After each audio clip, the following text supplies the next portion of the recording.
यहाँ हमारे दूसरे साथी जो बहुत 1975 से 73 से यूथ कांग्रेस के ज़माने में मेरे साथ रहे हैं, अनंतनाग जिला से, और 1983 में इन्होंने पहला इलेक्शन लड़ा, उसके बाद कई इलेक्शन लड़े, हारे, जीते, कई लीडरों के साथ, चीफ मिनिस्टरों के साथ मिनिस्टर रहे, पीरजादा मोहम्मद सईद साहब, किश्तवाड़ जिले से सुरुड़ी साहब, ये भी अभी जो असेंबली डिसॉल्व हुए उसके मेंबर थे, साबका वजीर, साबका कैबिनेट वजीर, ये भी यहां मौजूद हैं। हाजी साहब, हाजी अब्दुल रशीद साहब, ये भी इन्होंने 2-3 इलेक्शन जीते। मेरे वक्त में ये कॉरपोरेशन के चेयरमैन थे, मिनिस्टर का रैंक था, और जो अभी असेंबली डिसॉल्व की उसके मेंबर असेंबली के ये मेंबर थे।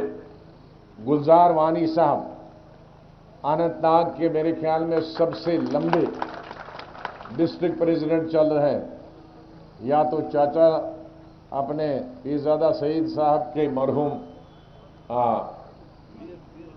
हिसामुद्दीन साहब थे, बहुत अरसे तक रहे। उसके बाद मेरे ख्याल गुलजार वानी साहब, ये कोई भी सदर आए ये प्रेसिडेंट चलते हैं। और अभी जो असेंबली डिसॉल्व हुई उसके भी मेंबर थे, और जब मैं चीफ मिनिस्टर तब भी एमएलए थे। यहां हमारे साथ अमीन भट्ट साहब फायर ब्रांड है, मैं इनको मिसाइल बोलता हूं। ये जब बोलते हैं तो आव ताव कुछ नहीं देखते, कुछ मिसाइल अगले को लगता है, कहीं कुछ मिसाइल इधर लग जाता है, दाएं बाएं सब फेंक देते हैं। ये भी अभी जो डिसॉल्व असेंबली है इसके मेंबर थे। तो आप देखिए हमारे 6 एमएलए थे, उसमें से 5 एमएलए यहां बैठे, सिर्फ सदर अकेला उधर गया है कांग्रेस में, वो भी 3 साल से इधर ही था। वो भी हमारा ही बच्चा है, चाहे कुछ भी गालियां दें, नादानी में। हमारे साथ चौधरी असलम साहब पुंछ डिस्ट्रिक्ट के, ये भी अभी डिसॉल्व्ड असेंबली के मेंबर थे।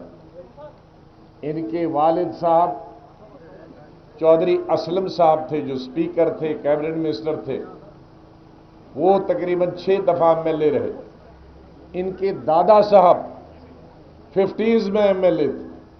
तो ये तीसरी जनरेशन है, ये भी कांग्रेस से थे, ये भी हमारे साथ आ गए। मुजफ्फर परे साहब बारामूला सही, ये भी एमएलसी रहे हैं, वकील रहे, ये यहां मौजूद। अनायतुल्लाह साहब अब डीसी नहीं, अभी हमारे, माफ कीजिए, हमारे शोएब लोन साहब, ये इनके वालिद साहब जब मुफ्ती साहब चीफ मिनिस्टर थे वो उनकी काबीना में थे, उनको उनके घर में जाकर मिलिटेंटों ने मारा, लेकिन उसकी जगह जब खाली हुई, उनके वफात के बाद, उनके कत्ल के बाद उनके बेटे एमएलए बन गए, तब तक मैं चीफ मिनिस्टर बना था, तो ये भी उस वक्त एमएलए बने, और साबका एमएलए हैं, लीडर थे। अभी कुछ साल तक पहले डिस्ट्रिक्ट प्रेसिडेंट भी थे और जनरल सेक्रेटरी भी हमारे मौजूद थे। हमारे दूसरे साथी जो हैं डार साहब, इनके शाहजहां डार साहब डीडीसी के मेंबर, अनायतुल्लाह राथर साहब डीडीसी के मेंबर, हमारे उमर ककरू साहब जो हमारे साथी, इनके वालिद साहब डिस्ट्रिक्ट जान मोहम्मद ककरू साहब डिस्ट्रिक्ट प्रेसिडेंट थे जब मैं चीफ मिनिस्टर था, हमारे पुराने साथी थे। 2007 में उनका मिलिटेंटों ने कत्ल किया, और उसके बाद ये अभी कुछ, अरे इसे शहर कोई शुभसुजैनी ना कैसा छोड़, हाँ, तो ये चेयरमैन था ना अभी, मलिसित, बिल्कुल यमिसित। ये अभी पिछले साल चेयरमैन था म्यूनसिपल कमेटी का, फिर बारामूला की दूसरी कमेटी पूरी ले ली, अगवा की गई।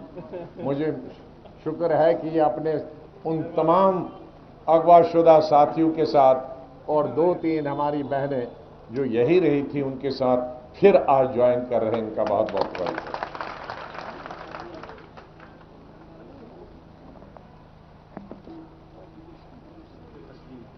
तस्लीम अख्तर साहिबा जिन्होंने बहुत वोट लिए, चंद वोटों से हार गई, और मुबशर तांतरे साहब vice president municipality, Mrs Jasbir Kaur ji, वो उधर खड़े हो जाओ जसबीर जी।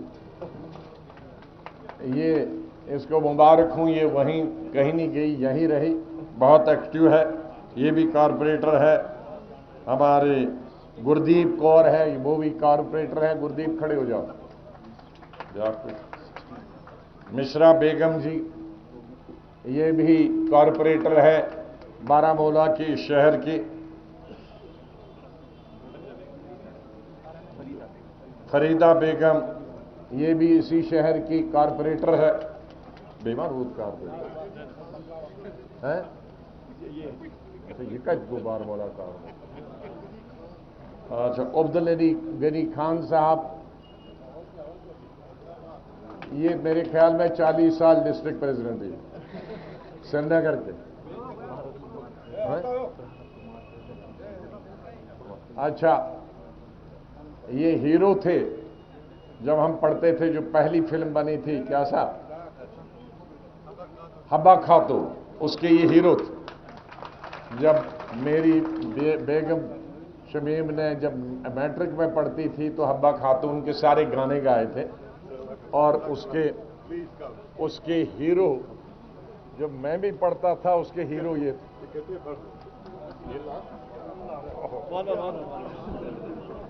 यूसुफ चक के बने थे। यूसुफ चक 50 साल के पहले ये कश्मीर का आखिरी बादशाह यूसुफ चक था।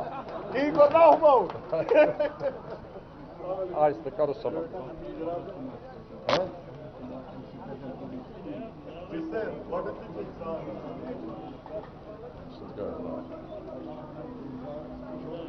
अच्छा, आमिर रसूल साहब श्रीनगर से,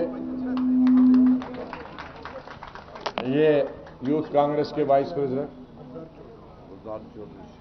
गुलजार चौधरी साहब, और कोई रहा वाइस चेयरमैन चौधरी। अब बहुत सारे हो गए, इतने सभी साथियों, और उसके साथ जिन्होंने इलेक्शन लड़े हैं वो सब सरपंच साहिबान, पंच साहिबान, और आपका तो मैंने सब नाम लिया।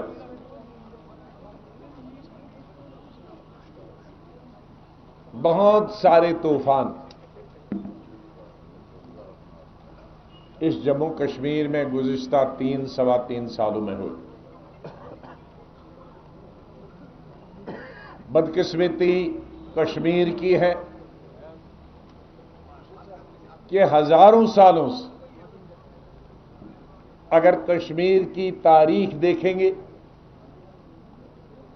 यूं कि इस तरह तो वैसे हिंदुस्तान की तारीख में भी बहुत सारे हमलावर बाहर से आए। हाल के ही कुछ 500-800 सालों में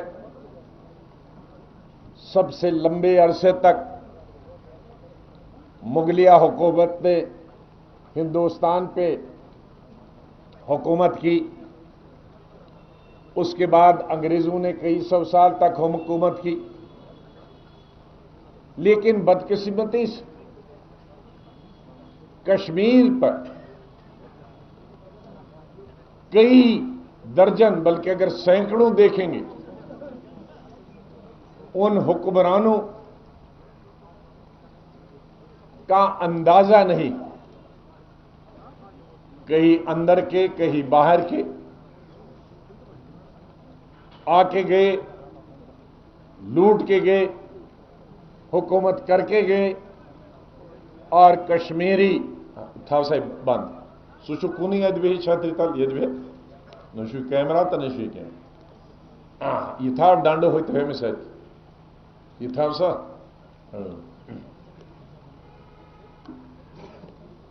और जो भी हुक्मरान आया उसने लूटा बाहर से आकर। और जब से आजादी हुई बदकिस्मती से तब से ये अंदरूनी सियासत का शिकार हो गई। हर 5-10 साल के बाद हमारी रियासत में और बिलखुसूस कश्मीर वादी में कोई न कोई सियासी बहरान, चाहे 53 में शेख साहब की गिरफ्तारी का वक्त हो या 1965 की लड़ाई हो या 1965 की लड़ाई में कुछ पार से घुसपैठिए आए हों, उनको जिनको यहां कश्मीर के लोगों ने आर्मी और पुलिस के हवाले की, फिर 71 की लड़ाई हो, फिर 99 की लड़ाई हो, हर वक्त कश्मीरी 62 की लड़ाई हो, उसमें हमारा लद्दाख के हिस्से। तो अंदरूनी बहरान, सियासी बहरान या बाहर के ममालिक के साथ जो मुल्क की लड़ाई हुई, जो हमले हुए बैरूनी मुल्क की तरफ, तो उसका सबसे ज्यादा नुकसान जम्मू और कश्मीर और लद्दाख के हुआ। और जम्मू का भी हुआ, क्योंकि अब जम्मू का मतलब जो पुंछ एरिया और ये हमारा बॉर्डर जम्मू, सांबा, कठुआ, ये पाकिस्तान का बॉर्डर है। ये सब लोग शिकार हुए। इस रियासत का मुसलमान, हिंदू, सिख, ईसाई हर वक्त गोलियों का शिकार हुआ। और बीच में बदकिस्मती से मिलिटेंसी का ऐसा दौर आया जो गुज़श्ता 32-33 सालों से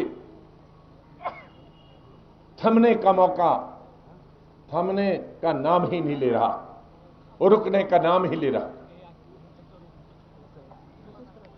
जिसमें हिंदू, मुसलमान, सिख, कश्मीरी पंडित सबका कत्लेआम हो। कई लोग, कश्मीरी पंडित भी और मुसलमान भी, सिख भी, हिंदू भी, यहां से भाग के गए, जम्मू गए और दूसरे मुल्क में गए, जिसकी वजह से हमारी इक्तिसादी, तालीमी, सियासी बदहाली जो पहले से बिगड़ी हुई थी और भी बदहाल हो गई। लेकिन जम्मू कश्मीर के लोगों ने और बिलखुसूस कश्मीर के लोगों ने उसका मुकाबला किया।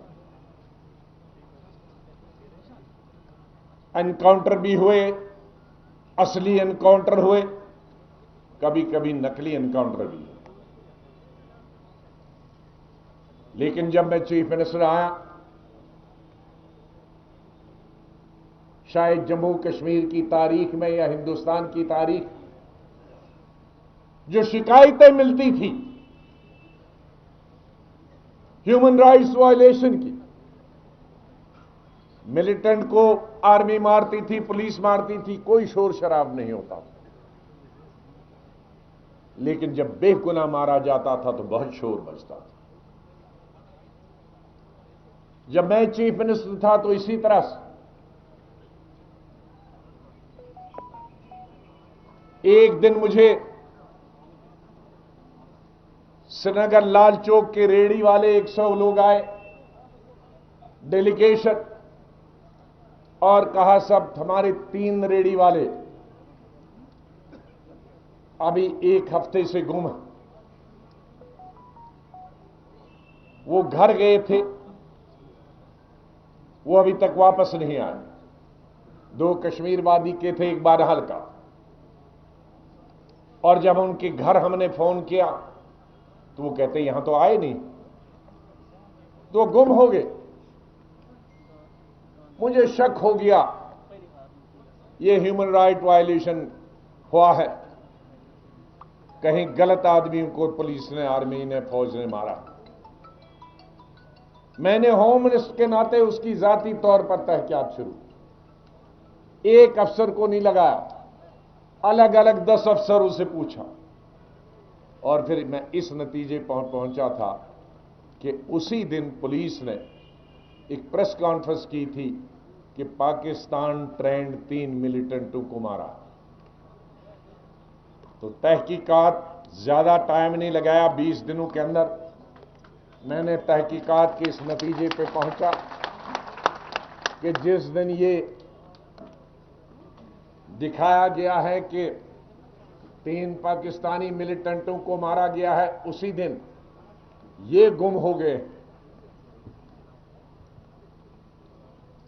मैंने कहा अपनी सीआईडी से, भाई जो आप मारते हो पाकिस्तानी मिलिटेंट या यहां के, उनकी कब्रें वबरें ठीक बनाते हो, क्योंकि उसके बाद खत्म हो। तो मैंने कहा मुझे दिखाना है कि 1 महीने में जितने लोग मरे हैं, 2 से ज्यादा मैं वो कब्रें देखने जाना चाहता हूं। ये एक बहाना था। और हर कब्र पे लिखो कि 2 आदमी कहां है, 3 आदमी कहां, और किस डेट के कहां। तो मैं जब इस नतीजे पे पहुंचा कि उस दिन के 3 आदमी इन कब्रों में हैं, लिस्ट आ गई, तो पहली रात को मैंने ये 3 जो मारे गए थे उनके घर वालों को बुलाया। खुशकिस्मती के से शायद सर्दियों का नवंबर का महीना था। तो मैंने कहा अगर मैं कब्रें खुदवाऊंगा तो पहचान पाओगे? कहा जी जरूर।